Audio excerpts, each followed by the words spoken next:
Puji Tuhan, selamat malam Ibu Saudara. Selamat berjumpa kembali malam hari ini dalam online Discipleship Revival Total Ministry.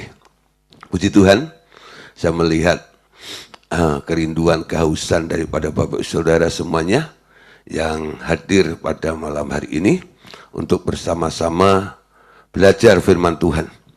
Saya lihat di malam ya begitu banyak pertanyaan-pertanyaan yang sampai akhirnya waktunya kurang, jadi terpending, dan saya janji hari ini kalau ada pertanyaan akan dituntaskan.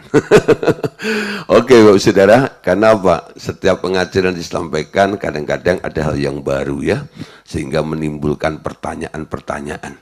Nah, tanyakan supaya kami bisa menjelaskan dan Anda bisa menangkap dan bisa mengerti. Nah, tema yang akan kita bahas pada malam hari ini yaitu tentang jangan mengasihi dunia. Ya, temanya jangan mengasihi dunia. Ketika flyer ini disebarkan, ada beberapa orang yang WhatsApp japri ke saya. Pak Gideon, temanya jangan mengasihi dunia. Ya. Tapi saya sedikit ganjel katanya. Oh, ganjelnya di mana? Saya bilang. Dan ganjelnya apa? Kalau truk mundur diganjel sama batu atau kayu ya, supaya nggak mundur terus. Yang ganjel itu apa? Saya bilang. Gini Pak, kan Yohanes 3:16 itu kan ayat terkenal. Oh, saya langsung ngerti. Oh ya? Bunyinya apa coba? Lalu dia sebutkan karena dia hafal ayat itu. Karena begitu besar kasih Bapa akan dunia ini, sehingga ia mengaruniakan anaknya yang tunggal, supaya setiap orang yang percaya kepadanya tidak binasa, melainkan beroleh hidup yang kekal. Loh Pak, Bapak ya, karena begitu besar kasih Allah Bapa kepada dunia ini. Kenapa kita dilarang untuk mengasihi dunia sementara Allah Bapa sendiri mengasihi dunia? Saudara, ya, Allah Bapa memang harus mengasihi dunia karena dunia sudah rusak. Dan niat daripada Bapa mengasihi dunia itu adalah untuk merestorasi, untuk membenahi, untuk memulihkan dunia ini dengan segala isinya, termasuk manusia yang ada di dalamnya. Nah, kenapa kita dilarang untuk mengasihi dunia? Kalau manusia mengasihi dunia, Alkitab kan juga berkata, ketika engkau mengasihi dunia dengan segala isinya, maka kasih Bapa akan hilang, tidak ada di dalam dirimu. Kenapa? Ini menjadi satu kekhawatiran daripada Bapa. Kalau manusia itu mengasihi dunia, maka kasih kepada Bapa itu hilang. Karena dunia itu begitu menarik, dunia itu begitu mengikat, dunia itu begitu mempesona, merangsang manusia itu.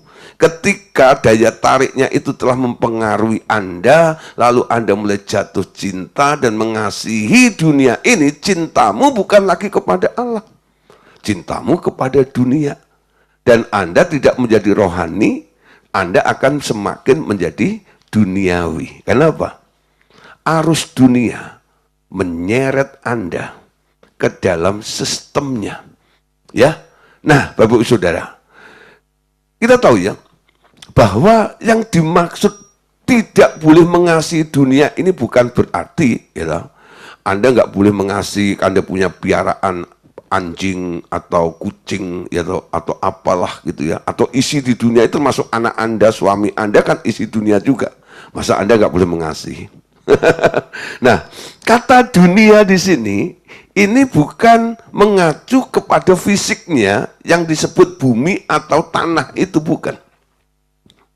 Ya, yang dimaksud oleh Tuhan, jangan kamu mengasihi dunia, itu adalah tentang sistem yang dibangun oleh iblis ketika dia ada di muka bumi, iblis itu membangun sebuah sistem di dalam bumi ini yang namanya dunia. Ya. Nah, dunia. Ya, ada istilah world sama earth ya. Nah, jadi ini dua hal yang berbeda ya. Jadi earth itu bicara tentang fisiknya, world itu bicara tentang sistemnya itu. Nah, Tuhan mau kita nggak boleh mengasihi sistem yang dibangun oleh si iblis. Kenapa kita nggak boleh mengasihi dunia atau sistem dunia ini? Karena kita tahu siapa penguasa di balik sistem dunia itu. Ya, siapa di balik sistem dunia itu? Nah, saudara, kalau Anda melihat agenda-agenda daripada semua organisasi termasuk politik yang ada di dunia ini, Anda lihat dasar mereka apa? Ya, persaingan lalu menimbulkan kebencian, betul? Nah, itu dasarnya. Tidak ada kasih sama sekali di situ. Karena mereka menganggap kalau aku mengasihi, aku jadi lemah. Kalau aku berjuang, kalau perlu aku benci orang itu atau yang lainnya, aku akan ada di atas mereka. Nah, dia mencoba saudara untuk mengambil posisi supaya mendapat posisi yang lebih tinggi. Nah, dia hancurkan, dia sikat dulu yang ada di sekitarnya. Ya, persaingannya nggak sehat. Nah, saudara, kalau di dalam Tuhan memang ada posisi. Tapi caranya apa? Itu karena reward. Penilaian Tuhan atas hidup Anda. Nanti dia yang akan meninggikan Anda. Dia yang memberikan posisi kepada Anda nanti di kerajaan 1000 tahun nanti. Ya. Nah, tapi saudara, di dunia ini untuk mendapatkan itu mereka pakai sistem piramid ya. Untuk bisa menjadi top 10-nya itu, mereka harus menginjak. Untuk apa? Untuk menjadi pijakan supaya dia ada di tempat yang tinggi itu. Nah, yang di bawah nggak terima. Masa saya yang diinjak? Sekali-kali dong, aku yang injak kau. Bagaimana caranya? Wah, dibikin lemah ya, diteror, difitnah dan sebagainya. Supaya apa? Harapannya supaya jatuh, supaya dia populer, dia naik dan sebagainya. Nah, itu semua sebenarnya adalah karakteristik daripada penguasa yang ada di balik sistem di dalam dunia ini. Siapa? Si iblis. Betul? Sampai hari ini, iblis itu terus masih pengen duduk menyamai yang maha tinggi itu. Benci, dendam, marah. Itulah produknya. Nah, jadi penguasa di balik sistem itu bukan orang baik. Bukan makhluk yang baik, tapi makhluk yang jahat. Nah, oleh karena itu Bapak-Ibu Saudara, supaya Anda menjadi orang percaya di muka bumi ini tidak terseret oleh arus sistem dunia ini, lalu Alkitab memberikan warning kepada kita. Jangan kamu mengasihi dunia. Nangkep ya? Nah, saudara, Tuhan Yesus, ya, satu kali baru memasuki Yerusalem dan disambut oleh banyak orang. Lalu ia mengucapkan dua pernyataan berikut. Penghakiman penguasa dunia dan tentang kematian dirinya. Ya. Jadi ketika Yesus masuk ke muka bumi, lalu disambut oleh orang banyak, dia memberikan peringatan atau memberitahu kepada khalayak tentang adanya penguasa dunia yang nantinya akan dihakimi. Dan yang kedua, tentang misinya, yaitu dia harus mati di kayu salib nanti. Nah, saudara, tentang kematiannya, dengan cara ketaatannya dan cara matinya sebagai benih gandum Allah, maka penguasa dunia ini akan diakhirinya. Ya, dan itu sekaligus setelah itu Tuhan Yesus bangkit, terjadilah pemerintahan baru yang mempunyai ciri orang-orang yang sukarela menyatukan diri dengan Bapa atau dengan Tuhan Yesus. Ya. Nah, oleh sebab itu orang-orang yang percaya kepada Tuhan ini diikat dengan satu tali. Ya, talinya namanya kasih. Dengan tali kasihnya, ia menarik semua orang dari bawah penghakiman dunia, pindah kepada anak Allah yang akan dinaikkan untuk mati, tetapi juga dinaikkan untuk memerintah. Nah, saudara, untuk itu kita dasari dulu dengan satu kebenaran firman di dalam Yohanes pasal 12 ayat yang ke-31. Yuk kita baca sama-sama ya. Yohanes 12 ayat 31, sekarang berlangsung penghakiman atas dunia ini. Sekarang juga penguasa dunia ini akan dilemparkan keluar. Dan aku, apabila aku ditinggikan dari bumi, aku akan menarik semua yang datang kepadaku. Nah, saudara, kita perhatikan di sini. Ini ayat yang saya katakan di depan tadi. Ketika Yesus dikerumuni oleh orang banyak, dia memberitahu, menyatakan ini, bahwa saatnya atau sekarang telah berlangsung penghakiman atas dunia yang dimaksud sistem ini. Ya, dan penguasa dunia ini nanti akan dilemparkan keluar. Tapi dengan syarat, apabila Yesus itu ditinggikan dari bumi, dia akan menarik semua orang itu datang kepadanya. Nah, saudara, kita lihat dulu ya, sebelum dijelaskan lebih jauh. Kata dunia, itu berarti tempat terjadinya peperangan, dan hasilnya yang dahsyat. Dan bumi adalah lokasi terjadinya krisis. Sekali lagi ya, kata dunia berarti sebagai tempat terjadinya peperangan dan hasilnya yang dahsyat. Dan bumi adalah lokasi terjadinya krisis itu. Ya, saudara, kalau ada krisis moneter, ya, krisis pangan, krisis macam-macam lah, ya, yang ada di bumi ini sebenarnya karena dampak sistem yang dikembangkan, yang disebut, yang dilakukan oleh penguasa-penguasa, yang dibaliknya adalah penguasa yang dimaksudkan seperti yang di atas tadi. Ya, nah, jadi terjadi banyak krisis. Karena terjadi gejolak peperangan dunia ini. Perang dengan apa? Nah, saudara, memang satu dengan yang lain mereka sudah saling berkompetisi ya.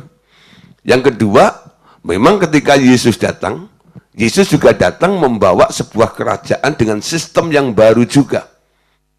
Ya, sistem Yesus itu menyerong, ya. Kerajaan Allah itu menyerong sistem yang ada di bumi ini. Sehingga menimbulkan goncangan yang luar biasa. Ya. Jadi kalau kebenaran itu mulai dinyatakan, biasanya saudara, untuk melakukan atau mendapatkan atau menjadi satu hasil yang berubah, berbeda, kadang-kadang pasti ada eksesnya ya, ada gejolaknya lebih dahulu. Tapi saudara, kebenaran akan tetap muncul sebagai kebenaran. Ya. Nah, kerajaan Allah juga begitu. Ketika kerajaan Allah itu turun ke muka bumi, banyak yang goncang juga.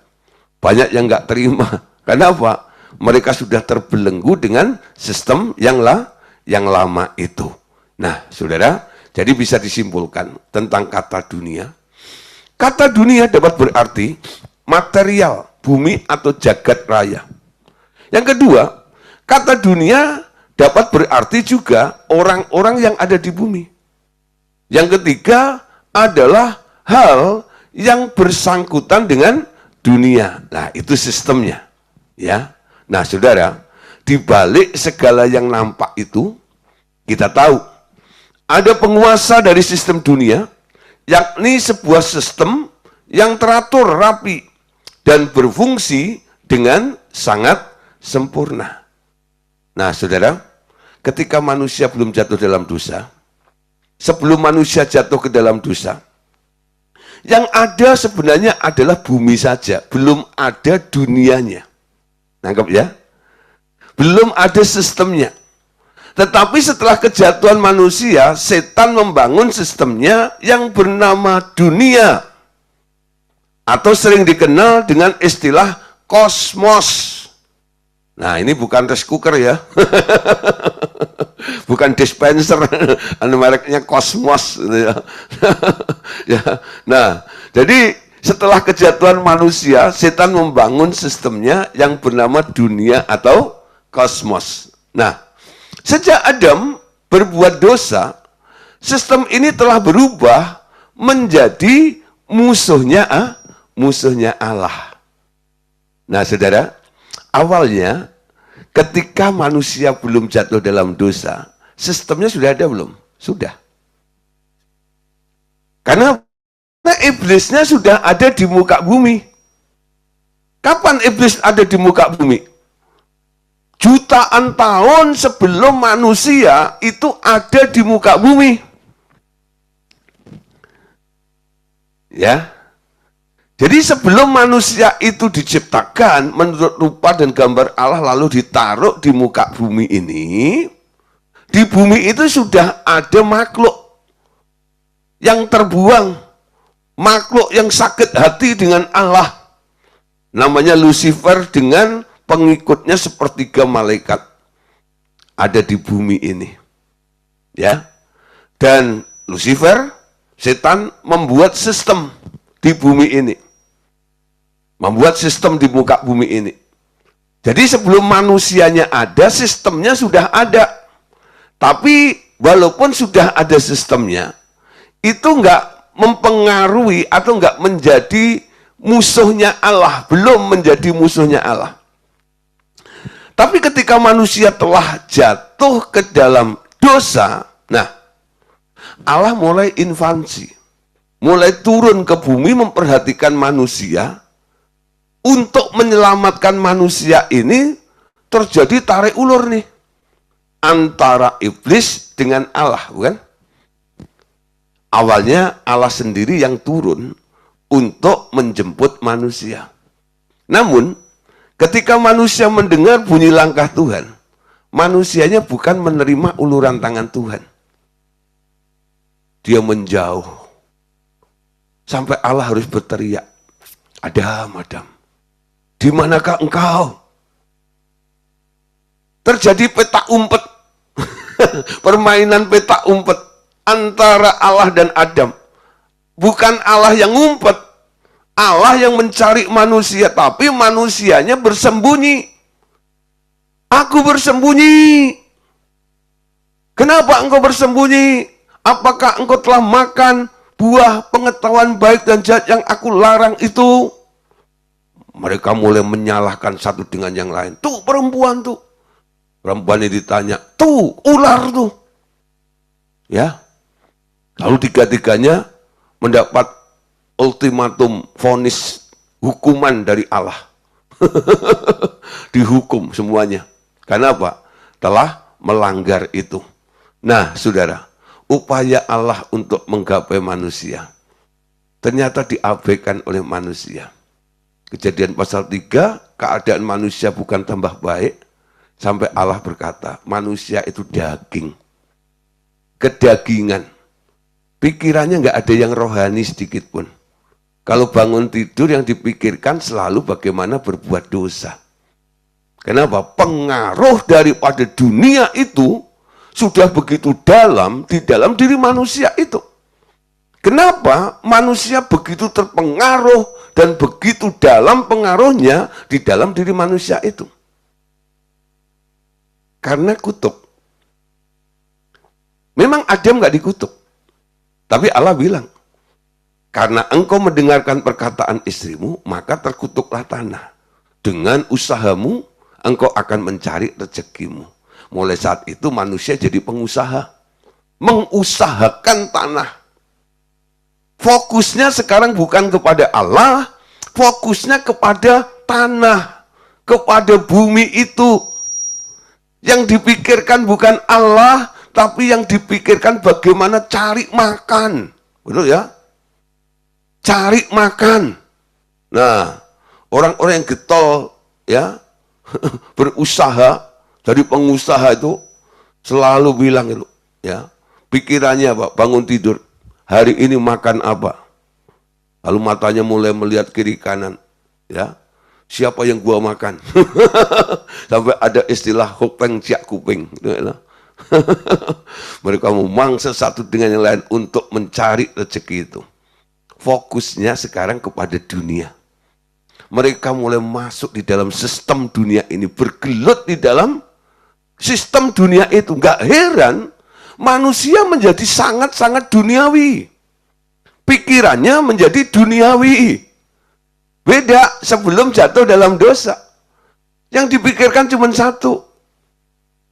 Yang dipikirkan, kapan Tuhan datang? Aku mau ngobrol sama dia.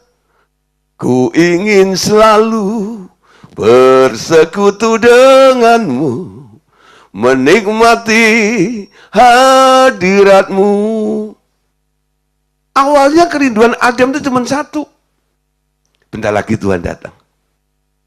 Bersekutu dengan Allah. Menikmati hadirat Allah. Dikenyangkan dengan sharingnya Allah tuh. Tapi setelah jatuh dalam dosa, berubah saudara. Ya, karena menjauh, fokusnya tidak kembali kepada Allah. Manusia sudah berubah. Dari yang kenal Allah, sekarang menjadi orang yang tidak kenal Allah. 1 Korintus pasal 1 ayat 21. Oleh karena dunia dalam hikmat Allah tidak mengenal Allah oleh hikmatnya, maka Allah berkenan menyelamatkan mereka yang percaya oleh kebodohan pemberitaan Injil. Sekali lagi, oleh karena dunia dalam hikmat Allah tidak mengenal Allah. Orang yang duniawi, mereka tidak mengenal Allah. Hidupnya jauh daripada Allah.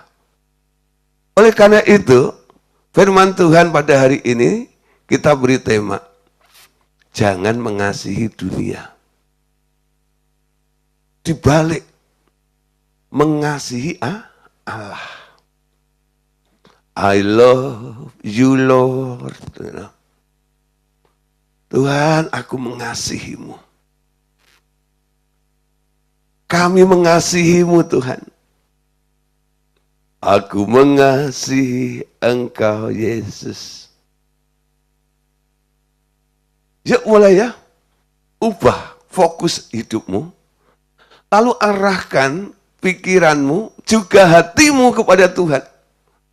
Cintamu akan dunia sekarang akan tergeser menjadi orang yang cinta Tuhan.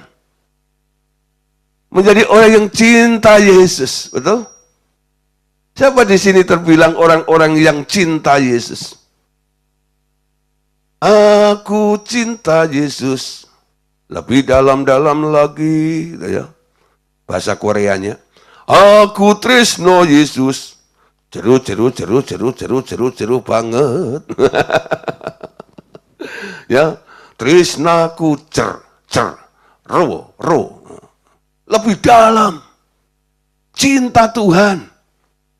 Engkau akan bisa melihat cintanya. Oh, heranlah tuh ya. Ketika engkau mengasihi Allahmu, engkau melihat hubunganmu dengan Allah yang kau bangun itu menyegarkan hidupmu, membangkitkan rohmu, mengubah paradigmamu. Engkau tidak berpikir cara dunia berpikir. Engkau berpikir seperti Allah berpikir. Kenapa?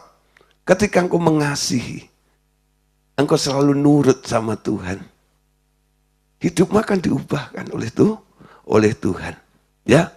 Nah, saudara, ketika engkau mulai berbalik, mengasihi Tuhan, meninggalkan dunia ini, yang dulunya engkau kasih pasti nggak terima, betul? Akibatnya apa? Yohanes pasal 15, ayat yang ke-18 dikatakan, jikalau dunia membenci kamu, ingatlah bahwa ia telah lebih dahulu membenci aku daripada kamu. Sekiranya kamu dari dunia, tentulah dunia mengasihi kamu sebagai miliknya. Tetapi karena kamu bukan dari dunia, melainkan aku telah memilih kamu dari dunia, sebab itulah dunia membenci kamu. Siapa di sini yang yang merasa sedih kalau dibenci sama dunia? Dampak daripada engkau mengasihi Tuhan, akibatnya tetap sama. Engkau akan dibenci oleh dunia. Kalau engkau dibenci oleh dunia, Tuhan Yesus bilang,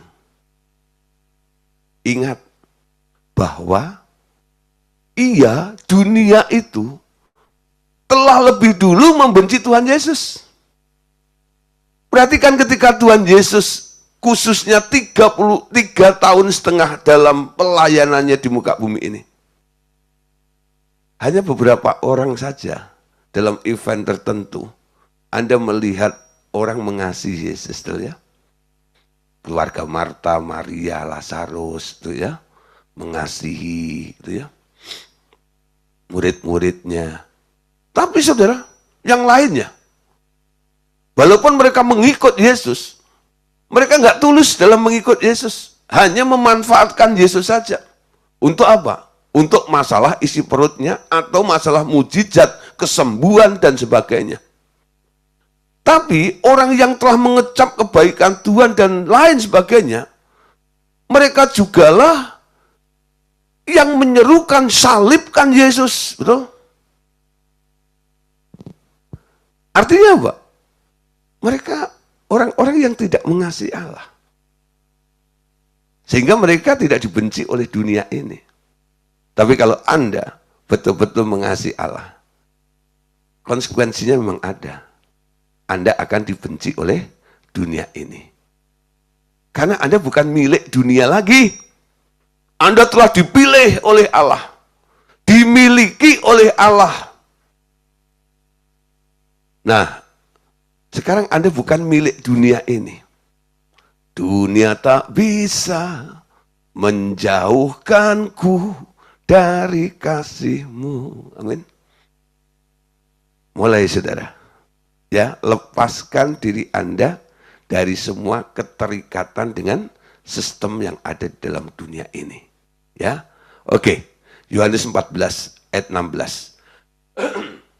Aku akan minta kepada Bapa dan Ia akan memberikan kepadamu seorang penolong yang lain, supaya Ia menyertai kamu selama-lamanya, yaitu roh kebenaran.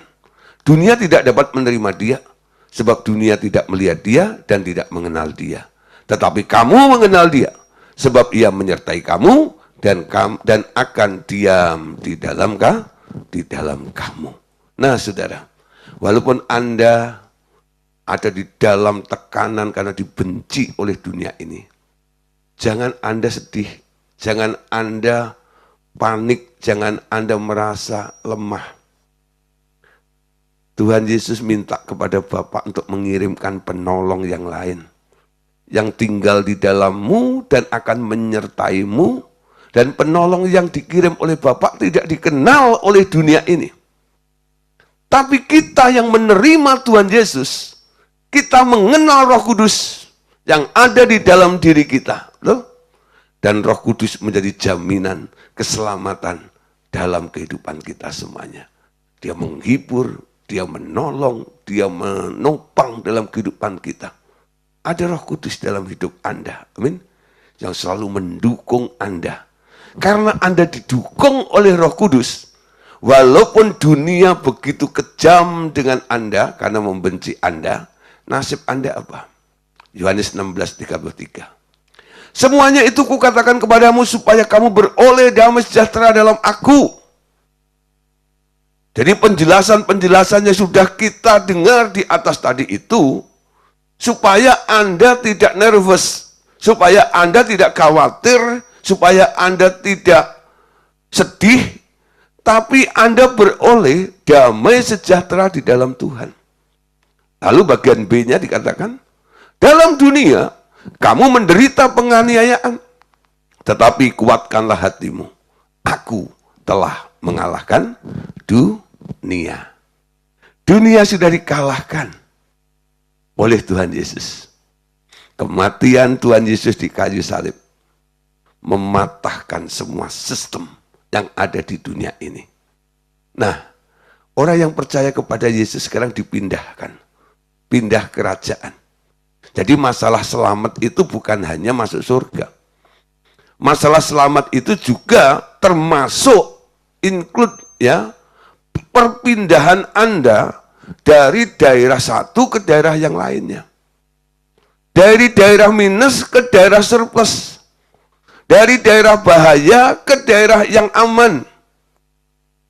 Kerajaan surga adalah tempat barumu. Di dalam kerajaan surga sekarang Anda bisa belajar satu sistem yang diajarkan oleh Tuhan Yesus. Pertama, Anda akan mengalami perubahan culture. Dari culture kebudayaan Anda dunia ini berubah. Culture-mu jadi culture surgawi. Mindset-mu juga berubah semuanya. Kenapa? Sistem yang dibangun oleh Yesus membuat Anda menjadi manusia baru, ciptaan baru di dalam Allah. Yang lama sudah berlalu, yang baru semakin terbit, muncul, dan semakin berkembang di dalam diri Anda sampai Anda berubah menjadi serupa dengan Tuhan Yesus. Dalam pikiran, perkataan, perasaan, maupun perbuatannya. Sistem itu mengubah kondisi Anda nantinya. Ya, nah, saudara, itu terjadi karena di balik sistem itu ada otaknya ya. Yohanes menyebutnya sebagai penguasa dunia. Paulus menyebutnya sebagai kuasa-kuasa dunia yang gelap. Jadi dunia ini, saudara, di baliknya ada penguasanya, dan disebut penguasa dunia oleh Yohanes, dan juga disebut oleh Paulus sebagai kuasa-kuasa dunia yang gelap. Coba lihat dulu ya, Yohanes 12:31.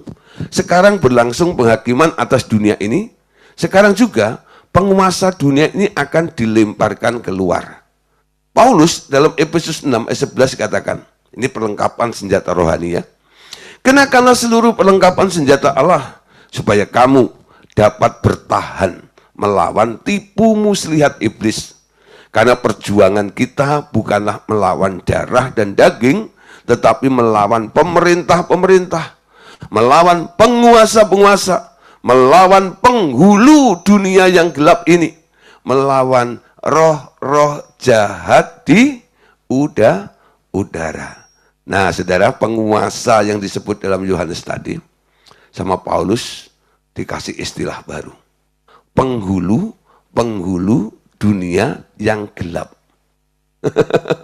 Ya, penghulu dunia yang gelap. Nah, jadi ada skema kerajaan yang dibangun oleh si iblis. Di mana? Di udara. Ada pemerintah. Ya seperti di kerajaan atau di negara Indonesia lah, ada presiden, ada menteri, ya, ada gubernur, lalu ada bupati, ya, ada Pak Camat, ya. Nah, ada Pak Kades, ada RW, ada RT, ya. Nah, paling rendah adalah kepala rumah tangga, para suami-suami. Ya. Nah, jadi skemanya seperti itu. Dibangun ya. Nah, mereka tergantung kelas-kelasnya. Jadi paling tinggi siapa? Paling tinggi ya rajanya. Rajanya adalah Lucifer, saudara ya. Didampingi sama Abaddon, tapi Abaddonnya karena disebut destroyer atau si perusak. Makanya ketika Allah menata ulang bumi itu kembali, si destroyer atau si Abaddon itu sekarang ditawan di sana. Supaya apa? Tidak beroperasi. Sampai nanti akan tiba waktunya. Kapan itu?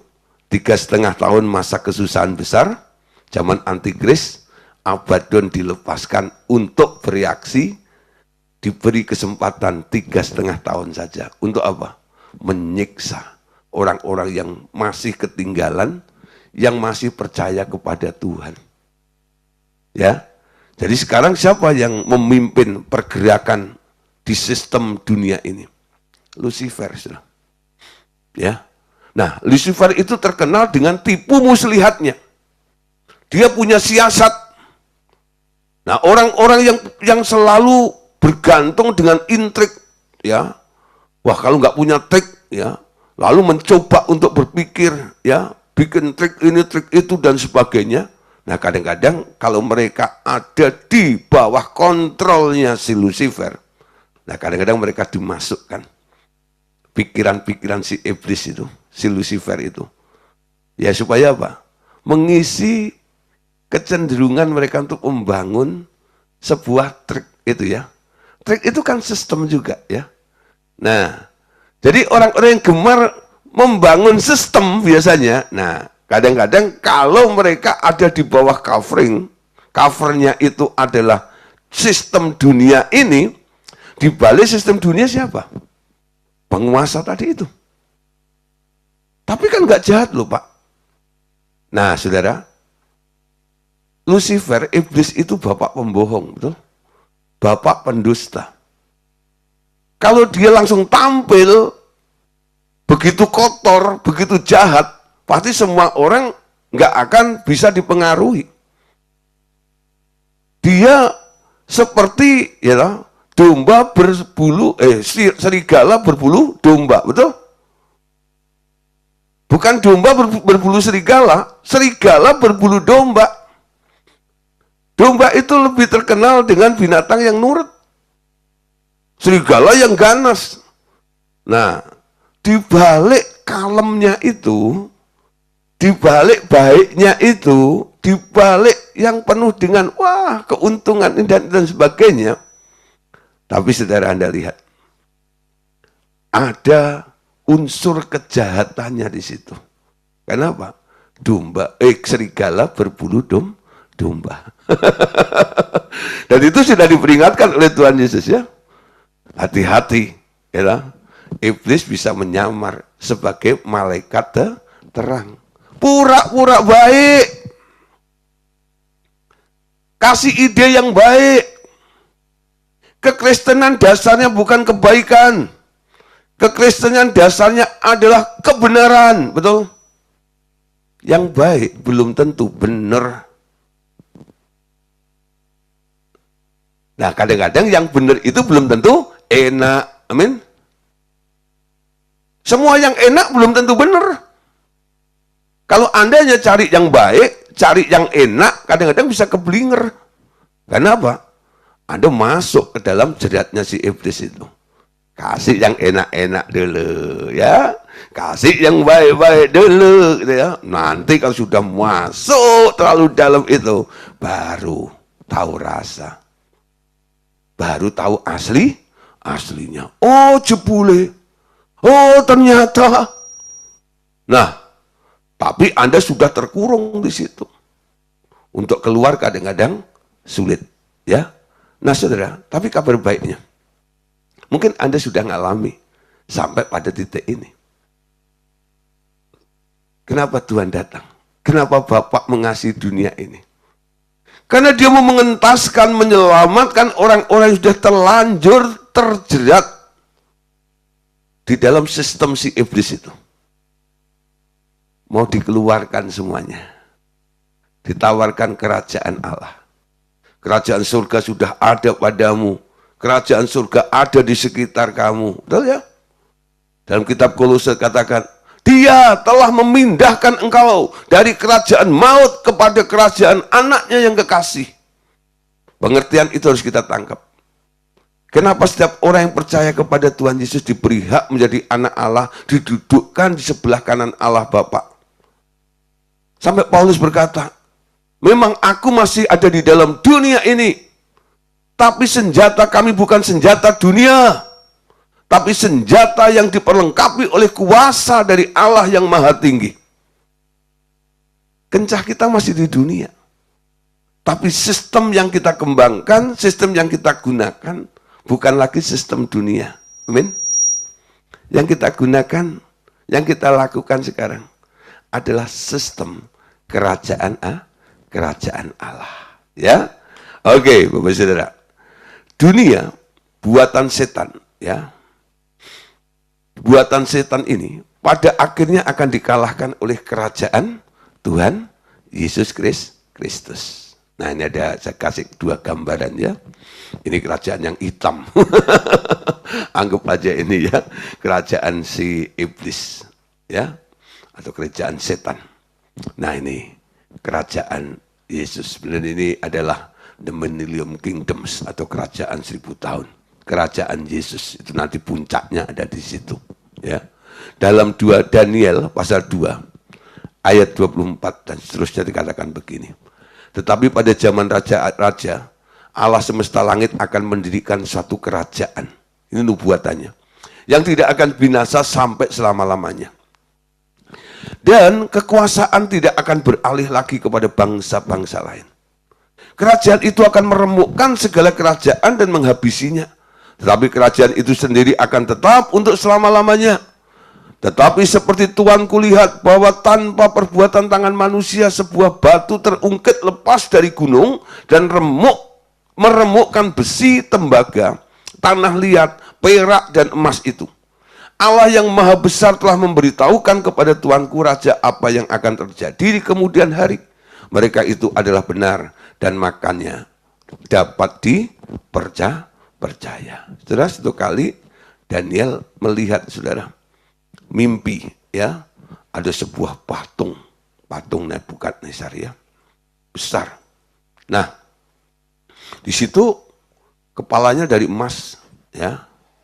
Lalu ini badannya dari silver ya.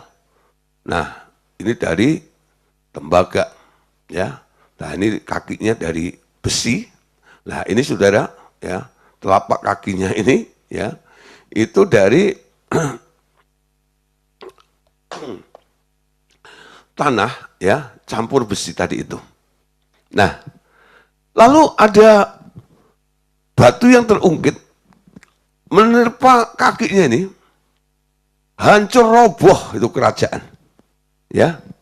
Saudara, apapun yang dibangun oleh manusia, paling puncaknya adalah kerajaan Babylon pada waktu itu, masa keemasan seperti ini. Nah, kita lihat ya, di dunia ini kan ada politik, pendidikan, literatur, ilmu, pengetahuan, seni, hukum, perdagangan, ya, bahkan musik adalah hal-hal yang membentuk kosmos itu. Ya, di dunia ini kan isinya hampir seperti ini ya. Dan ini sangat diagungkan, sangat dikejar posisi itu. Sepanjang sejarah manusia, dunia telah mengalami kemajuan yang amat pesat. Baik dari sisi politik, pendidikan, literatur, ilmu pengetahuan, seni, hukum, perdagangan, ya, musik, dan hal-hal yang lainnya, mereka kembangkan begitu luar biasa. Sampai mengalami kemajuan yang amat pesat. Nah, pertanyaannya, tetapi kemana arahnya? Ya, kemana arahnya? Puncak kerajaan dunia adalah saat antikris memerintah di atas dunia ini. Ya, nah, jadi puncaknya adalah kerajaan dunia saat antikris nanti memerintah di atas dunia ini. Nanti akan terseleksi. Ada satu tokoh yang dianggap oleh penguasa di balik sistem dunia ini yang mumpuni. Lalu dijadikan tokoh yang sangat-sangat dikagumi oleh dunia ini. Lalu menguasai dunia karena keahliannya, kehebatannya, keterampilannya, kecerdasannya. Nah, tokoh itulah nanti yang muncul dengan dunia yang baru, dengan sistem yang baru yang dikembangkan dengan begitu canggih, ya, modern, dan sebagainya. Nah, tapi saudara, nanti pemimpin itu ternyata adalah antikris. Setelah mereka bisa menghimpun semuanya, mereka menghentikan penyembahan kepada Yahweh. Lalu antikris itu menggiring semua orang yang sudah dikuasai itu untuk menyembah siapa yang ada di atasnya itu. Muncullah saudara dari atasnya. Lah, Lucifer. Kaget semuanya. Jadi ujung-ujungnya mau kemana? Digiring untuk menyembah kepada Lucifer. Ketika orang-orang itu sadar, mereka mencoba kabur. Dikejar. Nah, Abaddon dikeluarkan untuk nangkep mereka, disiksa dan sebagainya. Terjadi hal yang seperti itu. Tapi mungkin hari ini Bapak Saudara belum merasakan. Hanya merasakan nikmatnya. Betul ya? Wah saudara, kalau Anda lihat para musisi dan sebagainya, kalau mereka bikin konser dan sebagainya, orang itu keluarin duit, tiketnya kadang-kadang sampai 20 juta, 30 juta, ya, hanya untuk supaya dapat dekat dengan panggung, ya. Tempatnya strategis, bisa melihat aktris atau aktornya. Wah, orang bikin konser nggak ada yang rugi. Ya, diminati, digandrungi oleh begitu banyak orang. Semua orang sekarang mulai mengejar untuk jadi politikus, ya. Paling tidak bisa jadi anggota dewan. Berapapun gua bayar, walaupun nanti di sana nggak bisa kerja. Kenapa? Ya nggak punya modal kerja sama sekali, ya. Nah, yang penting bisa jadi politikus, ya. Mengejar pendidikan S1, S2 sampai doktor dan sebagainya, profesor. Wah. Mereka kejar semuanya itu untuk menduduki peringkat yang paling top ada di sana. Mereka yang bisnis juga begitu. Persaingan dalam perdagangan begitu luar biasa. Betul? Itu dikerjakan semuanya. Dilakukan. Nah, mereka yang kalah saing, tersisih, jadi bangkrut dan sebagainya. Mereka pokoknya aku yang harus stop segala macam. Ya, sekarang sudah persaingan mobil listrik hari-hari ini. Ada yang nggak terima, sekarang bensin mahal, sekarang listrik lebih murah. Ada yang menawarkan nanti ya bahan bakarnya bukan listrik, tapi pakai air. Nah, nanti nggak tahu gimana setelah airnya langka. Nanti mobil tanpa apapun mungkin jalan sendiri, pakai roh. Kayak Jai Langkung, udah pakai mistik nanti kali ya. Nah, itu sudah kompetisi yang terjadi. Itu semua isi daripada sistem yang ada di dunia ini, ya. Nah, mereka membuat jaringan yang luar biasa, saudara. Kalau Anda bisa melihat, membaca tentang diagram seperti ini. Ini luar biasa. Betul ya? Gedung-gedung tinggi, pencakar langit, ada di situ dengan lampu kelap-kelipnya dan sebagainya. Nah, zaman Anda apakah ada hal seperti ini waktu Anda kecil? Belum ya, apalagi Anda tinggal di kampung. Gak pernah. Tapi Anda sekarang lihat. Ya. Dan ini sudah begitu indah dan sebagainya. Mereka selalu itu semua fasilitas-fasilitas umum gitu ya. Pasti ada musiknya segala macam. Nah, musik akhirnya jadi persoalan gitu. Karena apa? Nah, hak cipta dan sebagainya. Ujung-ujungnya apa? Ya, enak aja dengerin musik, saya muter musik gitu. Saya bikin musik. Nah, untungnya mana? Kacauan luar biasa. Ya. Nah, inilah sesuatu yang ada di dunia ini, sistemnya.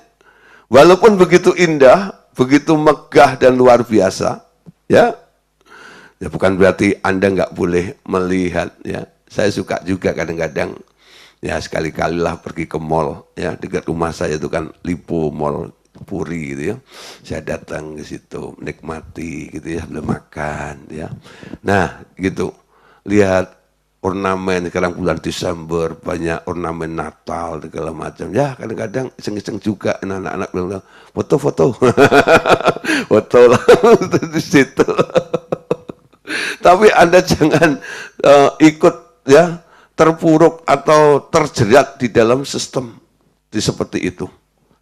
Tingkatkan kapasitas kualitas Anda, kerohanian Anda kepada Tuhan. Jangan mengasihi dunia dengan segala isinya. Kasih Tuhan itu, amin. Kasihi Tuhanmu lebih lagi dan lebih lagi, amin. Nah saudara, kenapa orang bisa begitu maju dengan kondisi yang begitu memukau seperti itu? Karena manusia mulai mengembangkan, yang dikembangkan apa? Teknologi. Teknologi mengubah kehidupan, betul? Teknologi mengubah kehidupan.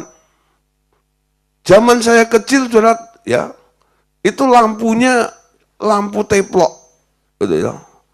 Wah, punya lampu petromak aja itu dulu sudah keren, saudara, ya. Nah, saya waktu kecil itu sudah punya tugas, dikasih tugas bapak saya untuk nyalain lampu petromak gitu loh, pakai spiritus gitu ya. Kadang-kadang kalau guncang dikit, kalau kenceng gitu, kaosnya itu, kaos yang nyala itu sobek. Itu kaos nyala, kalau sobek sudah, Anda tetap paksain, itu kacanya yang di sampingnya itu bisa pecah. Karena apa? Itu sentoran api itu bisa memecahkan kacanya itu, betul? Nah, terus datang ke tukang kaca, minta supaya dibikinin, lalu kita pasang lagi, kalau macam itu. Ganti kaos, itu ya, kaos lampu namanya dulu. Nah sekarang, anak-anak sekarang udah nggak tahu kaos lampu. Taunya kaos kaki, itu ya. Kaos kaki. Dulu saya masih, ya, kaos, ya. Saya waktu tunjukin gambar itu ke anak-anak, saya bilang, ini apa? Kok bisa begitu? Nah, untung ada yang memvideokan, waktu diputar videonya, mereka bilang, lucu ya, tapi repot ya, sekarang tinggal pencet saklar, bilang, seisi rumah tangga Anda terang, betul? Dari lampu yang, ya, dipasang nggak begitu teratur, sekarang saudara, lampu-lampu itu bisa rata dengan plafon, enggak dong? Sehingga nggak nonjol-nonjol gitu loh. Ya, LED dan sebagainya. Wah, itu luar biasa, saudara. Lampu-lampu seperti itu. Nah, saudara, itu teknologi yang dikembangkan, ya, membuat dunianya jadi ramai, ya. Dunianya jadi indah. Kenapa? Teknologi. Pertanyaannya, kapan teknologi itu mulai dikembangkan oleh manusia? Ketika keturunan Lamek mulai menemukan kemah dan mulai berternak, ada yang menemukan kecapi dan suling. Ya, mungkin hari ini Anda ketemu kecapi, suling, Anda anggap ya barang biasa ya. Tapi di masa itu, saudara, kecapi dan suling itu adalah teknologi. Kenapa? Ada bambu, ya, dilubangin begitu, ditiup, bisa membunyikan nada yang begitu indah, tuh ya. Nah, kecapinya dipetik itu bisa menimbulkan satu irama yang luar biasa. Membuat alat-alat dari tembaga dan besi. Tak seorang pun memikirkan akan satu hari penemuan-penemuan itu menjadi alat bagi setan untuk merusak dan membunuh manusia. Nah, ketika menemukan besi, bikin peralatan-peralatan, lalu Lamek bikin senjata, saudara. Ya, dulu saudara, ceritanya Kain dan Habel, nangkep ya. Ketika Kain dan Habel, ya, mempersembahkan korban, lalu Kain membunuh Habel ya. Dia bunuh pakai apa? Pukul pakai batu, saudara. Ya, terus sekarang saudara, ya, orang membunuh orang bisa pakai pisau, bisa pakai pistol, ya, macam-macam, supaya nggak ketahuan, kadang-kadang diracunin. Itu teknologi yang luar biasa, yang bisa mengolah sampai seperti itu. Tujuannya apa? mensukseskan misi daripada bapak atau penguasa di balik sistem itu. Bapak yang di bawah, yang di balik penguasa itu adalah pembunuh dan pembinasa, betul? Membunuh manusia itu.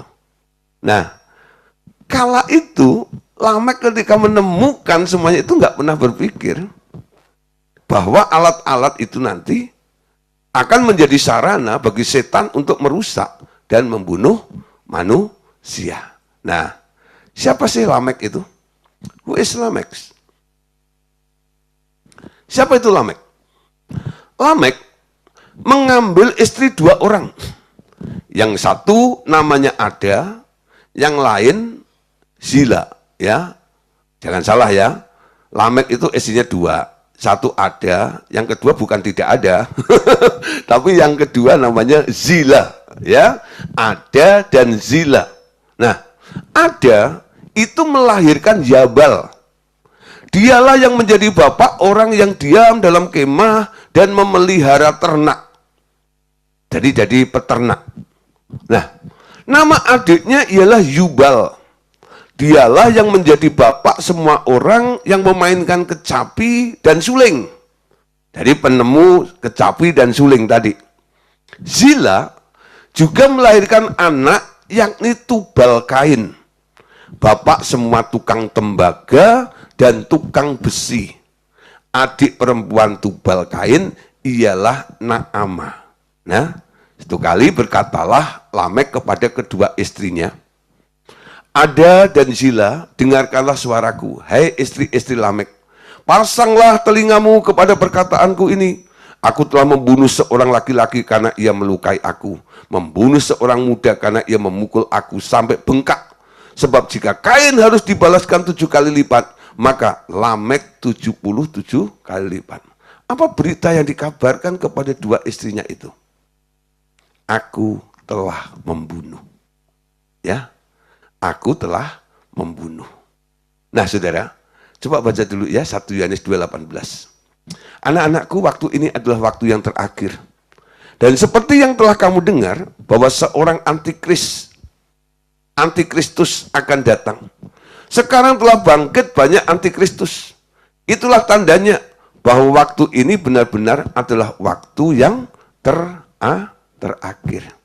Saudara, ini adalah waktu di mana dari perkembangan teknologi tadi itu berkembang sampai akhirnya menjadi fasilitas.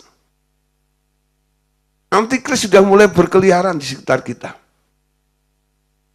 Roh antikris itu sudah ada banyak di sekitar kita. Ya. Diawali dari kejadian 4:19 tentang Lamek tadi loh. Lamek mengambil istri 2 orang, yang satu namanya Ada, yang lain namanya Zila. Ada itu melahirkan Yabal, dialah yang menjadi bapak orang yang diam dalam kemah dan memelihara ternak. Nama adiknya Yubal, dialah yang menjadi bapak semua orang yang memainkan kecapi dan suling. Zila juga melahirkan anak yakni Tubal Kain, bapak semua tukang tembaga dan tukang besi. Adik perempuan Tubal Kain ialah Naamah. Ya, nah saudara, perdagangan berkembang. Karena dimulai oleh setan, si pedagang dari surga. Dalam Yehezkiel 28, dan karena kepandaiannya itu, ia menjadi sombong. Ya, menjadi sombong. Perdagangan. Berkembang begitu luar biasa. Dimulai dari mana? Si setan. Si pedagang dari surga, dari roh, dari alam roh maksudnya, ya. Itu bisa Anda lihat dalam Yehezkiel pasal 28 ayat 2 dan seterusnya, dikatakan begini, hai anak manusia, katakanlah kepada Raja Tirus, ya. Katakanlah kepada Raja Tirus, beginilah firman Tuhan Allah, karena engkau menjadi tinggi hati dan berkata, aku adalah Allah. Aku duduk di tahta Allah, di tengah-tengah lautan, padahal engkau adalah manusia, bukanlah Allah. Walau hatimu menempatkan diri sama dengan Allah. Memang, ya, Hikmatmu melebihi hikmat Daniel. Tiada rahasia yang terlindung bagimu. Dengan hikmatmu dan pengertianmu engkau memperoleh kekayaan. Emas dan perak kau kumpulkan dalam perbendaharaanmu, karena engkau sangat pandai berdagang. Engkau memperbanyak kekayaanmu, dan karena itu engkau jadi sombong. Ya, Raja Tirus itu gambaran daripada si iblis. Jadi sombong karena kepandaiannya dalam berdagang. Ya, dalam berdagang. Jadi sistem dunia ini ya, membuka akses untuk spekulasi perdagangan yang begitu luar biasa. Orang dagang yang dicari apa? Cuan, tuh ya. Dia nggak mau bocuan. Dagang ya harus cuan. Harus untung. Kalau nggak untung nggak. Nah, saudara, untuk bisa mengeruk, mendapatkan keuntungan begitu luar biasa. Nah, dia bikin sebuah sistem kadang-kadang. Ya, saudara, sebenarnya nih kalau kita ikutin kebenaran firman seperti ini, ya, mungkin banyak orang nggak bisa terima nih. Kalau dibilang dagang itu daging.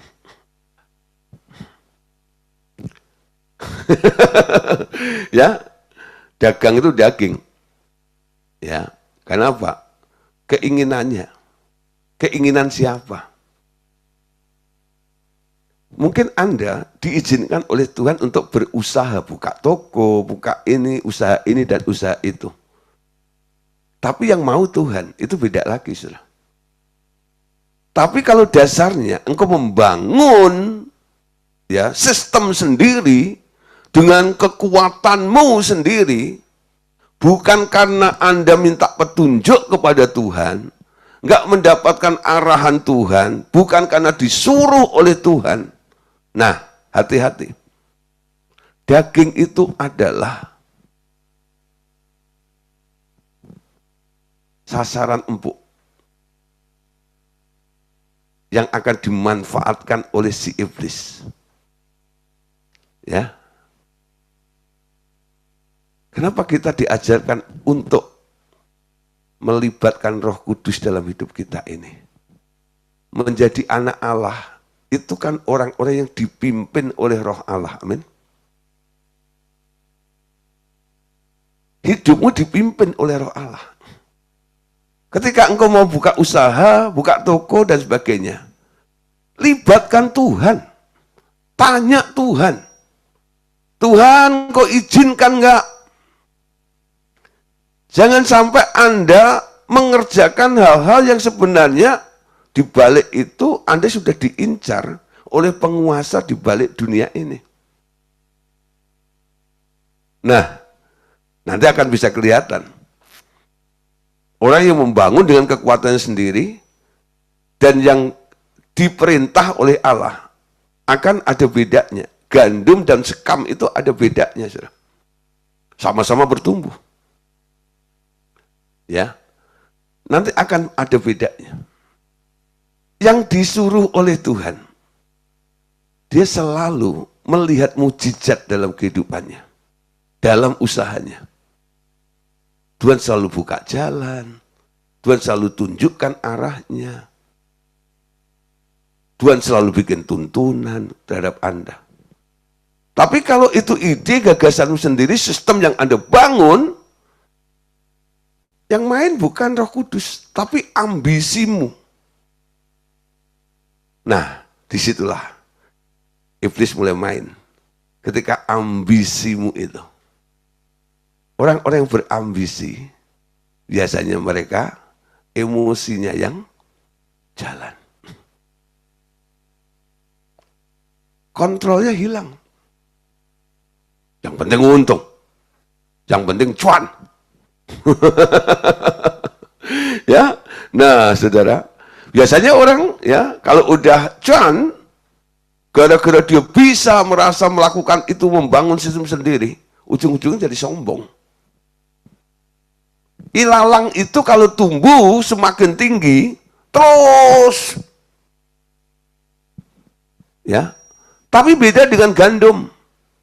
Semakin bertumbuh, semakin berisi, dia semakin menunduk, semakin rendah hati. Itu yang membedakannya nanti. Walaupun Anda kaya, walaupun Anda sukses, usahamu mungkin apa yang Anda lakukan hari ini menjadi berhasil begitu luar biasa, Anda nggak jadi orang sombong. Anda jadi orang yang humble, rendah hati, betul? Itu menunjukkan Anda gandum. Orang yang tidak ada dalam kontrol sistem yang dibangun oleh penguasa di balik dunia ini. Amin. Nah, itu tadi tentang dagang. Nah, sekarang nih, sedikit ekstrim lagi. Bagaimana Pak dengan pendidikan? Nah, bagaimana dengan pendidikan? Bagaimanapun anak-anak harus mengalami pendidikan, bukan? Nah, saudara, anak saya dua-duanya ya, yang bungsu baru lulus ya. Jadi udah kelar kuliah S1 semuanya. Nah, dari Rebo itu pas wisuda, hari Kamis ya, wisuda ya. Udah lulus semuanya. Bukan berarti anak saya nggak saya sekolahkan. Saya kasih sekolah yang terbaik, ya, dari TK, dari playgroup sampai university, itu semuanya sekolahnya swasta. Artinya dia tahu ya, bayar semuanya. ya saya mencoba ya semampu saya untuk memberikan terbaik buat si anak-anak itu. Ya, jadi Anda jangan berpikir wah ini sentimen dengan pendidikan, bukan. Bagaimanapun anak-anak harus mengalami pendidikan, betul?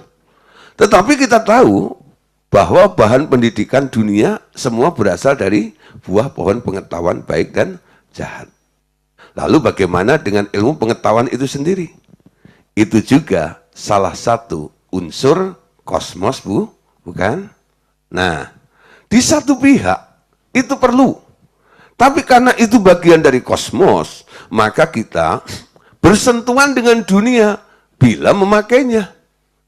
Nah, di sini harus ada ukuran atau batas di mana seseorang boleh terus mengikuti hal dari dunia ini atau harus berhenti.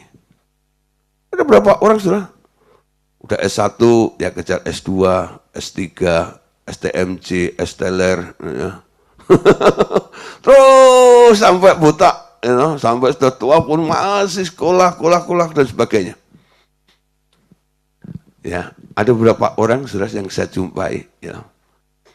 Dia punya 2 ijazah, ya, dari universitas luar negeri, S1, S2-nya juga dari Amerika semuanya. Ketika dia pulang, ya, dan nikah sama orang Semarang. Warga orang Semarang itu jualan suike, ya. Setelah nikah segala macam itu 2 ijazahnya nggak kepake. Sekarang bantu istrinya jualan suike. Lalu saya bilang, kamu sekolah biaya mahal sana gitu. Nah, sekarang ini nggak ngerti Pak itu. Setelah saya begitu serius dengan Tuhan ini, ya, saya berdoa nanya Tuhan dan sebagainya. Kok nggak diizinkan ini dan itu, malah suruh mengelola yang begini bidangnya istri saya, ya. Dan saya lihat luar biasa Pak. Sekarang saya punya rumah 3 Pak, hanya gara-gara jualan ini toh. Oh gitu, ya. Jadi ada yang lucu, loh ya, seperti itu. Nah saudara, jadi semua harus ada porsinya. Memang kalau mungkin Tuhan mau nih, Anda harus ketemu dengan orang-orang di kalangan S3. Anda harus sampai kuliah S3. Ya nggak apa-apa. Tapi bukan ambisimu untuk Anda kejar itu. Supaya Anda bisa didengar, bisa ngobrol sama para doktor gitu ya. Anda harus mengambil gelar doktor sekalipun. Ya nggak masalah. Di sini bukan dikatakan nggak boleh sama sekali, enggak. Membatasi, betul? Jangan sampai karena Anda mengejar cuman ambisi supaya kelihatan wow dan sebagainya. Nah, kalau Anda cuman kayak orang hanyut seperti gitu, ya sudah, Anda akan dikendalikan oleh penguasa di balik kosmos itu. Di dalam kosmos salah satunya adalah sistem pendidikan buah pengetahuan baik dan jahat itu. Amin. Nah, nanya Tuhan. Nanya Tuhan. Amin. Coba di sini pasti semua mungkin ada yang ngalami ya. Anda kuliah apa, jurusan apa, sekarang Anda kerja apa? Kadang-kadang nggak nyambung itu dengan apa yang Anda pelajari. Tuh? Nah, kalau Anda tahu memang nasib Anda mungkin ada bidang ini, kenapa nggak tekunin dulu nih bagian ini dulu, jurusan itu. Anda lebih paham, lebih canggih bidang itu yang sekarang Anda kerjakan. Betul? Nah, kenapa terjadi kesalahan? Karena awalnya Anda nggak nanya sama tuh nama Tuhan. 1 Yohanes 2:15. Janganlah kamu mengasihi dunia dan apa yang ada di dalamnya. Jika orang mengasihi dunia, maka kasih akan Bapa tidak ada di dalam orang itu. Sebab semua yang ada di dalam dunia, yaitu keinginan daging dan keinginan mata, serta keangkuhan hidup, bukanlah berasal dari Bapa, melainkan dari dunia. Dan dunia ini sedang lenyap dengan keinginannya. Tetapi orang yang melakukan kehendak Allah tetap hidup untuk selama-lamanya. Apa kata Tuhan? Apa maunya tuh? Maunya Tuhan. Saudara, saya jadi hamba Tuhan. Sebenarnya saya nggak pengen jadi hamba Tuhan. Kenapa? Saya anak hamba Tuhan. Ya. Tapi nggak pernah terbesit seperti itu. Tapi panggilan Tuhan atas hidup saya membuat saya akhirnya saya harus jadi hamba Tuhan. Bukan saya menyesal, enggak. Kalau saya mengerti dari awal dan saya nurut sama Tuhan, wah saudara. Dari kecil mungkin sudah tiap hari kejadian Mbak Wahyu, kejadian Mbak Wahyu, kejadian Mbak Wahyu. Alkitab telan habis semuanya. Sehingga kalau Bapak Saudara nanya sama saya itu langsung, wah tak tahu ayatnya. Ya, nah, tapi saudara bersyukur kita ada di dalam rencana Tuhan, amin.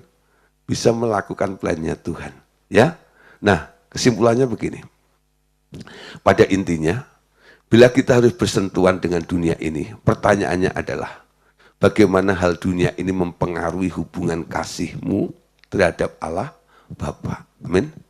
Tanyakan, apakah yalah, apa yang aku kerjakan di dunia ini mempengaruhi kasihku terhadap Bapa atau enggak? Membuat Anda jauh dari Bapa atau semakin dekat dengan Bapa atau tidak di sini? Nah, tidak perlu jauh ke dalam dunia untuk boleh bersentuhan dengan pengaruh dunia itu. Sekarang karena sistem dunia itu sendiri jauh masuk ke dalam rumah-rumah kita, bahkan ke dalam gereja-gereja. Betul, saudara? Kadang-kadang, saudara, gereja-gereja kadang-kadang mengadopsi sistem dunia juga. Mereka membangun gereja, mengelola gereja, tapi nggak pernah doa, nggak pernah nanya sama Tuhan. Lalu didatangkanlah ya orang-orang yang mengerti manajemen. Lalu mereka bikin ini, pilar-pilar ini dan itu dan sebagainya. Wah, kalau di perusahaan tuh begini loh Pak. Ini gereja, ini kalau dibentuk seperti itu. Jadi kayak perusahaan secara rohani. Anda jangan heran. Kalau Anda lihat gereja, beberapa gereja, nggak semuanya, yang sudah mulai kelihatan seperti bisnis. Tuh, berkembang. Pesat. Kualitasnya. Nah, nanti akan ketahuan. Ujung-ujungnya apa? Rebutan aset. Pernah dengar nggak itu? Pernah dengar nggak rebutan aset sampai tembak-tembakan? Sedih nggak? Kenapa bisa seperti itu? Sistem dunia ini sekarang bukan hanya seperti apa yang saya paparkan di depan. Sudah mulai merambah masuk ke dalam gereja Tuhan. Yang diserang siapa? Yang dipengaruhi siapa? Para pendeta, para hamba Tuhan. Nah, berkedok rohani sekarang. Bahaya tidak? Mereka tidak lagi mengasihi Tuhan, no? Mengasihi sistem dunia itu. Nah, saudara, way out-nya apa?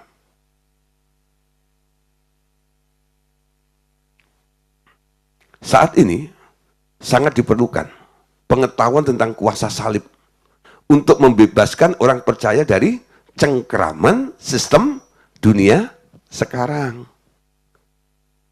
Kuasa salib, pengorbanan Yesus. Karena salibmu ku hidup, betul ya? Karena salibmu ku menang. Artinya apa? Semua karena Tuhan. Bukan karena kita. Nah, hidupmu terus mengasihi itu Tuhan.